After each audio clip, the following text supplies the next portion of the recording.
नमस्कार, मी मोनिका.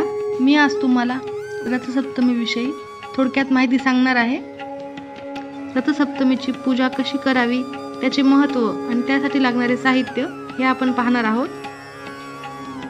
माघ महिन्यातील शुक्ल सप्तमीला रथसप्तमी साजरी करतात. आपल्या हिंदू संस्कृतीमध्ये या दिवशी रथसप्तमी सूर्य जयंती म्हणून देखील साजरी करतात.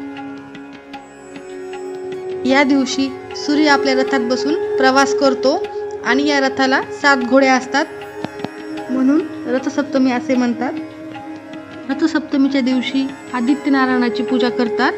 सूर्य हा ग्रहाचा राजा असून त्याचे स्थान नवग्रहामध्ये आहे. सूर्य स्वयंप्रकाशी असून अन्य ग्रह त्याचा प्रकाश घेतात. या सूर्याला देव मानून त्याच प्रती कृतज्ञता व्यक्त करण्याचा दिवस म्हणजेच रथसप्तमी आहे. रथसप्तमीला दान केल्याने उत्तम आरोग्य, धनधान्य संपदा, सुख शांती लाभते. चला तर आता आपण रथसप्तमीचा पूजाविधी बघूया. रथसप्तमीच्या दिवशी सकाळी सूर्योदयापूर्वी उठावे. त्यानंतर स्नान करून योगशास्त्रानुसार सूर्याची 12 नावे घेऊन सूर्यनमस्कार घालावे.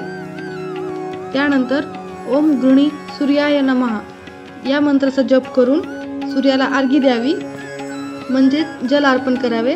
जल अर्पण करताना त्या पाण्यामध्ये हळदी कुंकू, अक्षदा आणि फूल आणि त्यानंतर थोडेसे तीळ टाकावे आणि सूर्याला अर्घ्य द्यावी. त्यानंतर एका पाटावर रथात बसलेल्या सूर्याची आकृती काढावी आणि त्याची पूजा करावी. पूजेसाठी साहित्य: हळदी कुंकू, अक्षदा, धूप आणि चांगल्या तुपाची फुलवात आणि नैवेद्यासाठी साखर किंवा तिळगुळ घ्यावे. एका पाटावर रथाला 7 अश्व असलेली सूर्यनारायणाची आकृती काढावी.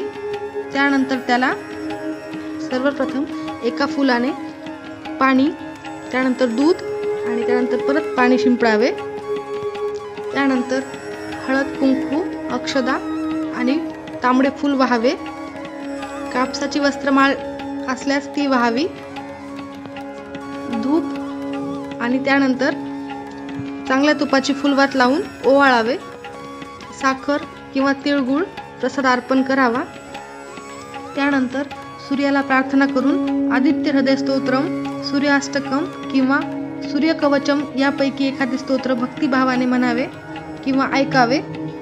त्यानंतर शिरा किंवा खीरपुरी गोडाचा नैवेद्य दाखवावा. सूर्यदेवतेच्या रथाला असणारे 7 अश्व सप्ताहातील 7 वार व 12 चाके 12 राशी दर्शवतात. या 12 राशीचे प्रतीक म्हणून देवासमोर 12 प्रकारच्या धान्याच्या राशी मांडून त्याची पूजा केली जाते आणि त्या राशी नंतर दान कराव्या. अंगणात गोवऱ्या पेटवून त्यावर एका बोळक्यात दूध उतू जाईपर्यंत तापवतात, म्हणजेच अग्नीला समर्पण होईपर्यंत ठेवतात. त्यानंतर उर्वरित दुधाचा सर्वांना प्रसाद देतात. या प्रकारे रथसप्तमीची पूजा आणि दान भक्तिभावाने केल्यास आरोग्य, सुख संपदा, धनधान्य प्राप्ती होते. मकर संक्रांतीपासून सुरू झालेल्या हळदी कुंकाची समाप्ती रथसप्तमी या दिवशी होत असते.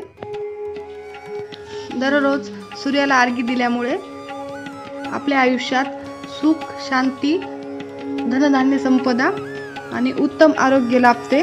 त्यामुळे हे नक्की करा. या प्रकारे रथसप्तमीची साळंकृत पूजा केल्याने आणि दान केल्याने देखील तुमचे जीवन सुखी होईल.